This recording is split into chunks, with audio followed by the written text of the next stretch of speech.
Your manager commits to a deadline without asking you. And now, you're responsible for it. Let's be honest. That's not leadership. That's shifting risk. In the Mahabharata, Yudhishthira sat in a royal court. A gamble was underway, and walking away was still an option. Yet, he didn't stop. He kept going. Not because he didn't know better, but because the room expected it. The pressure was real, and saying no felt harder. And then he crossed a line. Not in the game, in authority.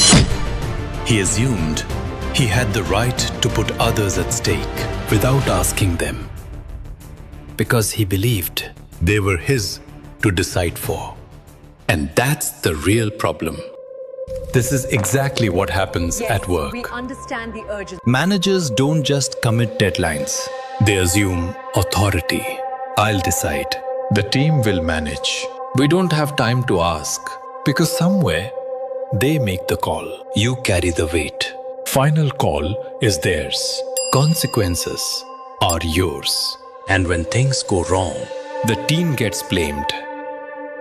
Not the decision, not the commitment, just the team.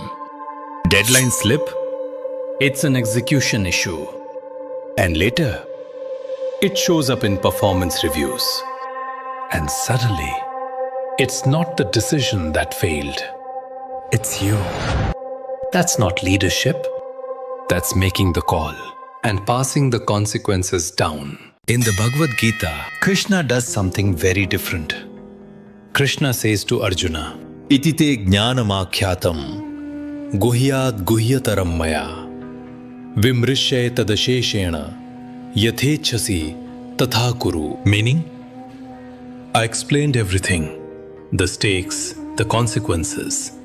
Now, you decide. That's leadership. Clarity first, choice next. Not, this is already committed. Because the worst decisions are not the wrong ones. They're the ones made for people who were never even asked. Has your manager ever stayed you on a deadline you didn't agree to? Share your story. Let's discuss the hidden gamble of the modern workplace.